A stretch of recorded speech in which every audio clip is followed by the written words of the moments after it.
যে সারা দেশে কিভাবে রেল যোগাযোগটাকে বৃদ্ধি করা যায়। রেল যোগাযোগটাকে বৃদ্ধি করলে স্বাভাবিকভাবে অধিকাংশ মানুষ এটিতে যাতায়াত করবেন, এটিতে খরচ কম হবে, সেটি যাতায়াতের খরচ কম হবে, সেটি ব্যবসায়িক কারণে খরচ কম হবে। আমরা রাস্তা যতই বড় করতে থাকি ততই গাড়ি নামবে রাস্তায়, ট্রাফিক বাড়বেই। এবং আরেকটি বিষয় আমাদের মনে রাখা প্রয়োজন, পদ্মা সেতু, মেট্রো রেল এবং এলিভেটেড এক্সপ্রেসওয়ে নির্মাণের গর্বিত অংশীদার বসুন্ধরা সিমেন্ট। জনসংখ্যার ভিত্তিতে আমরা পৃথিবীর খুব সম্ভবত 8ম স্থানে আছি, কিন্তু আমরা ল্যান্ড ওয়াইজ যদি চিন্তা করি আমাদের দেশটা হয়তো অত বড় না, অনেক দেশের থেকেই ছোট। সেজন্য আরেকটি গুরুত্বপূর্ণ বিষয়, বাংলাদেশ হচ্ছে একটি কৃষি প্রধান দেশ। সেজন্য রাস্তা যদি নির্মাণ করি আমরা, একই সাথে কিন্তু আমাদের ফসলি জমিও নষ্ট হচ্ছে। সেজন্য সেই বিষয়টাকে আমাদের মাথায় রাখতে হবে।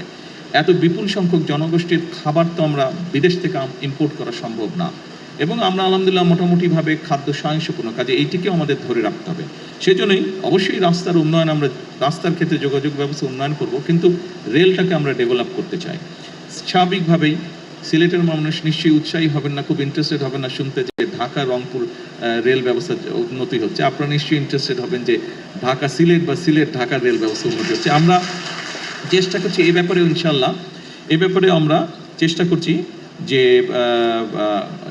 ডবল লাইন কিভাবে করা যায়, ডাবল লাইনের মাধ্যমে এই সমস্যাটার সমাধান করা যায়, দ্রুততর করা যায় ঢাকা সিলেট বা সিলেট ঢাকা রেলওয়ের ব্যবস্থা।